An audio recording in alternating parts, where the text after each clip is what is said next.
factories to determine if a chick is a boy or a girl. Del stared at the cylinder in his hand. He pressed the button, and a tiny red laser beam shot out, hitting a picture of Uncle Albert on the wall. But it's laser-guided, Nick said. Nick is a conman. Del, we've spent Damien's uniform money on 50 machines that tell you if a chicken is a rooster. The silence in the flat was absolute. Then, from the hallway, came the sound of Raquel's keys in the door. Oh, no, Rodney whispered. Del, if she sees these, she's going to sex us both with a rolling pin. Quick, under the sofa, Del hissed. They spent the next 10 minutes frantically shoving silver cylinders under the furniture, just as Raquel walked in. Hello, boys, she said, looking around suspiciously. Why is everything moved? And why is there a red dot on Uncle Albert's nose? It's a new security system, sweetheart, Del said, sweating. Trotter Tech Security. We're testing the perimeter. Raquel sighed. Del, please tell me you haven't bought more junk. Junk? Raquel, this is the future. Chicken. I mean, security is the future. Chapter 24, Domestic Turbulence. The fallout from the laser deal was swift and painful.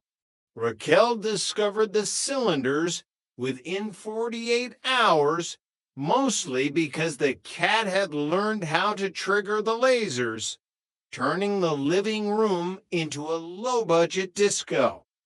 50 poultry sexers.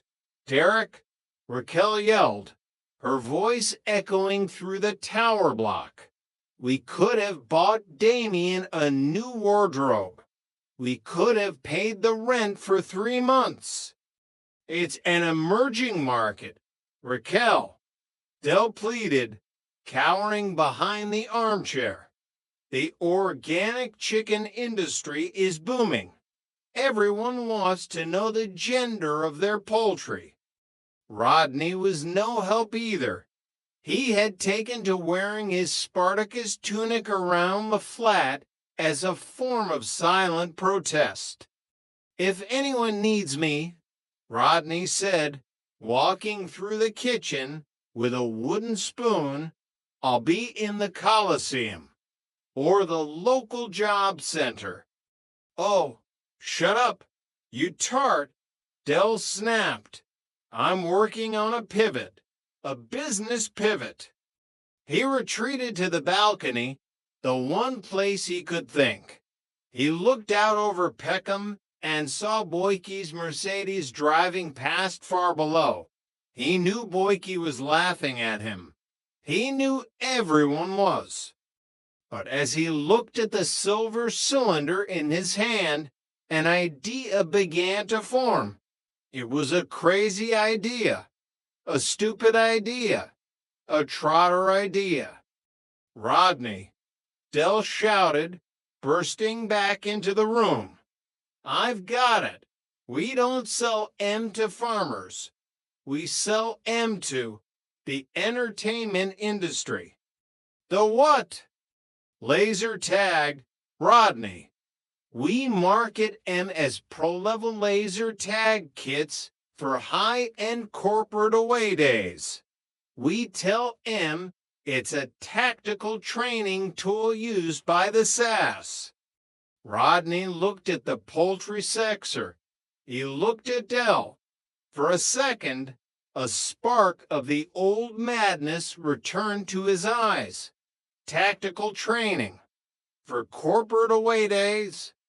Exactly. Trotter Tactical. It's a new branch of the company. Chapter 25. The Phoenix Prepares to Fly.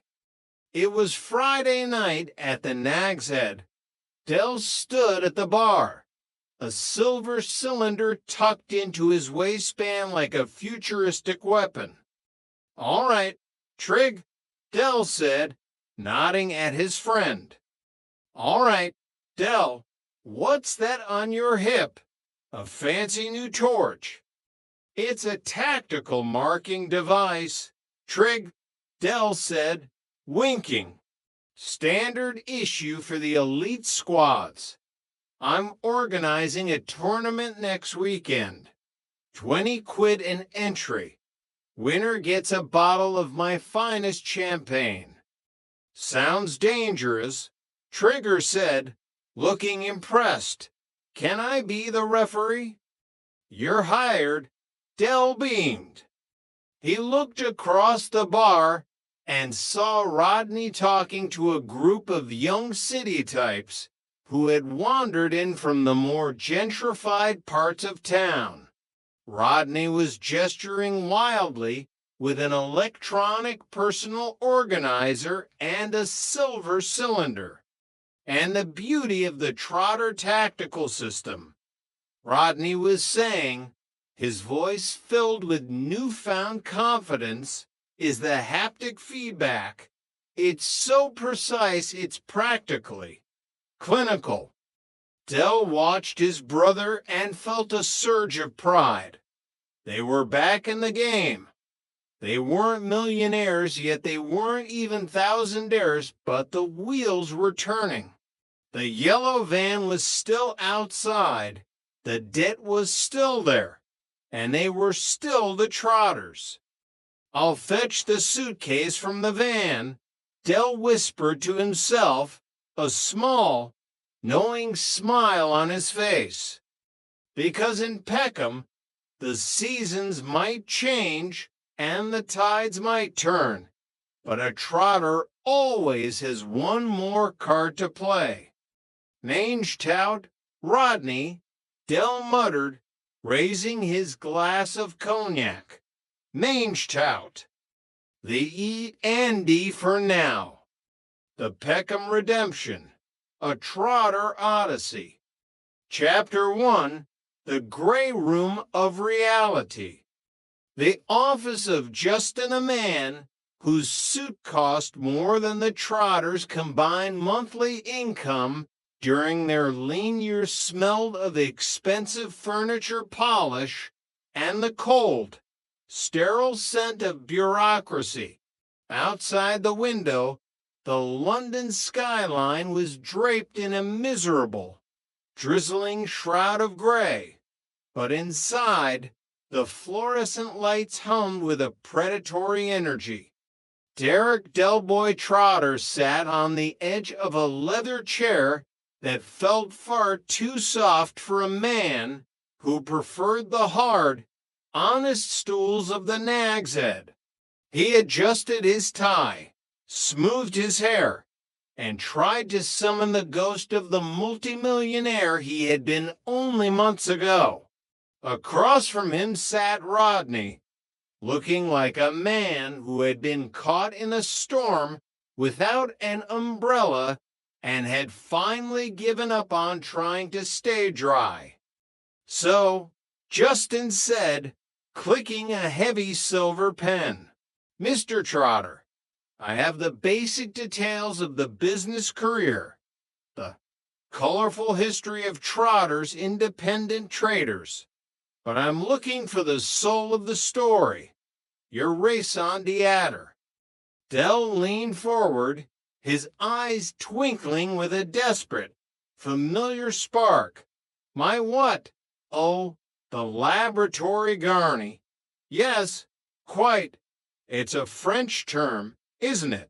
Very sophisticated."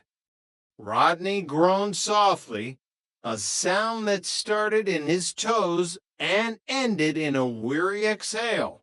"It means reason for being, Del, not a garnish." "I knew that, Rodney.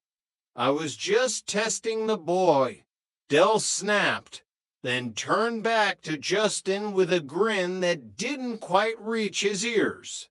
"Well, Justin,